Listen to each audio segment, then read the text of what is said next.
म निरन्तर छु टाइगर कपमा। कैयौँ विवादहरू हुँदा समाधान गर्न ग्राउन्डमै म आफै उत्रेर फेस टु फेस तत्काल त्यो समाधान गरेर नयाँ ढङ्गले पनि हामीले समाधान गरेर आएका छौँ।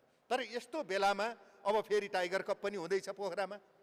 त्यहाँ अत्यन्तै लोकप्रिय गेम हुन्छ। त्यहाँ हेर्नुहोस्, दर्शकहरू खच्चाखच हुन्छ। हेर्नुहोस्, साध्यै छैन, हामी सहभागी नै हुन्छौँ त्यहाँ।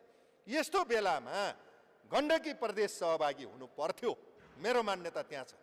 हामीले छलफल गर्नु पर्थ्यो। म पनि खेलप्रेमी भएको हुनाले हाम्रो पनि पहल पुगेन कि मेरो नि कमजोरी हुन पुग्यो कि?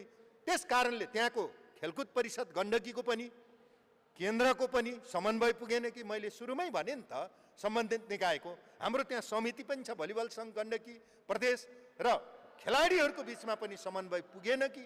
यसको राम्रो समीक्षा गरेर आगामी दिनमा हामीले फेरि पनि सहभागी बनाउँ।